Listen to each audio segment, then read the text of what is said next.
नमस्कार। चलिए आज बात करते हैं एक ऐसे सागर की जो नक्शे पर सिर्फ एक नीली लकीर नहीं है। ये इस बात का जीता जागता सबूत है कि हमारी धरती अंदर से कितनी जिंदा है और साथ ही ये दुनिया के व्यापार की जीवन रेखा भी है। तो आइए इस नीली लकीर के नीचे झांकते हैं और पता लगाते हैं कि ये दुनिया के लिए इतना खास क्यों है। तो सवाल ये उठता है कि दुनिया के इतने बड़े बड़े महासागरों के बीच ये संकरा सा दिखने वाला सागर आखिर इतना जरूरी क्यों है। और इसका जवाब अरे वो तो छिपा है इसकी अनोखी बनावट और इसकी लोकेशन दोनों में।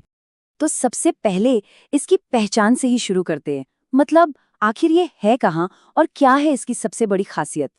लाल सागर एक बहुत ही अहम जगह पर है, अफ्रीका और अरब प्रायद्वीप के ठीक बीच में। और जानते हैं यही लोकेशन इसे इतना खास बना देती है। सोचिए, ये दो बड़े बड़े महाद्वीपों को एक दूसरे से अलग करता है। अब जरा इसके भूविज्ञान पर नजर डालते हैं। देखिए, ये सिर्फ पानी का एक बड़ा सा हिस्सा नहीं है, नहीं, बल्कि ये तो एक नए महासागर का जन्म है, एक तरह से उसकी शुरुआत है। हमारे स्रोत बताते हैं कि लाल सागर असल में एक अक्षीय द्रोणी है। अब ये सुनने में थोड़ा टेक्निकल लगता है ना, पर इसका मतलब बहुत सीधा सा है। इसका मतलब है कि यहाँ पृथ्वी की पपड़ी मतलब जमीन खिंच रही है और धीरे धीरे एक नया महासागर बन रहा है। बिल्कुल वैसे ही जैसे किसी रबर बैंड को दोनों सिरों से खींचो तो बीच का हिस्सा पतला और गहरा होता जाता है। ये एक बहुत धीमी पर लगातार चलने वाली प्रक्रिया है। और बात यहीं खत्म नहीं होती। इस इलाके में चुंबकीय विसंगति भी मिलती है। मतलब धरती का जो मैग्नेटिक फील्ड है ना, उसमें यहाँ कुछ गड़बड़ है, कुछ अलग है।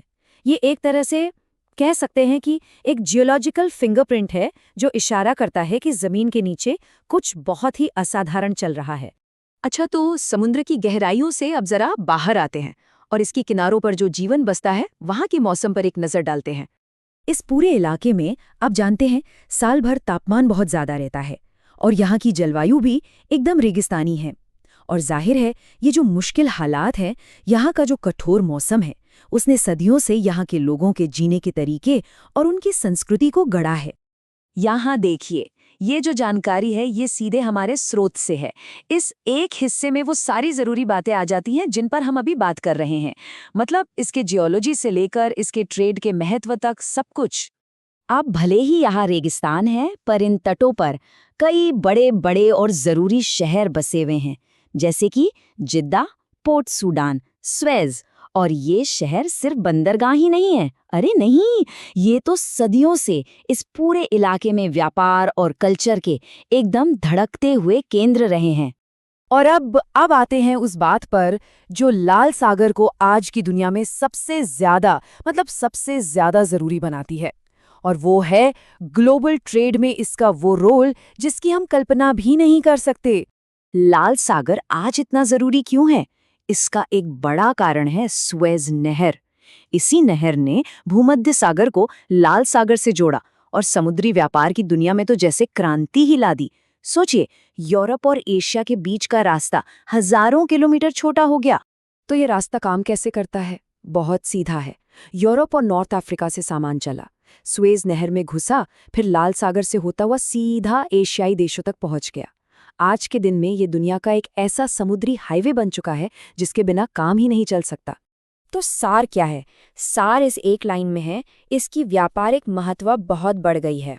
ये एक छोटा सा वाक्य है ना, पर ये इस समुद्री रास्ते के जबरदस्त आर्थिक असर को पूरी तरह से समझा देता है। तो अगली बार जब भी लाल सागर का नाम सुने तो उसे सिर्फ पानी का एक हिस्सा मत समझिए। याद रखिए, ये एक जीती जागती भूवैज्ञानिक पहेली है और साथ ही पूरी दुनिया की अर्थव्यवस्था की धड़कन भी। और ये हमें एक बहुत बड़े सवाल के साथ छोड़ जाता है। जरा सोचिए, इस एक जरूरी समुद्री रास्ते के बिना हमारी आज की दुनिया आखिर कैसी होती?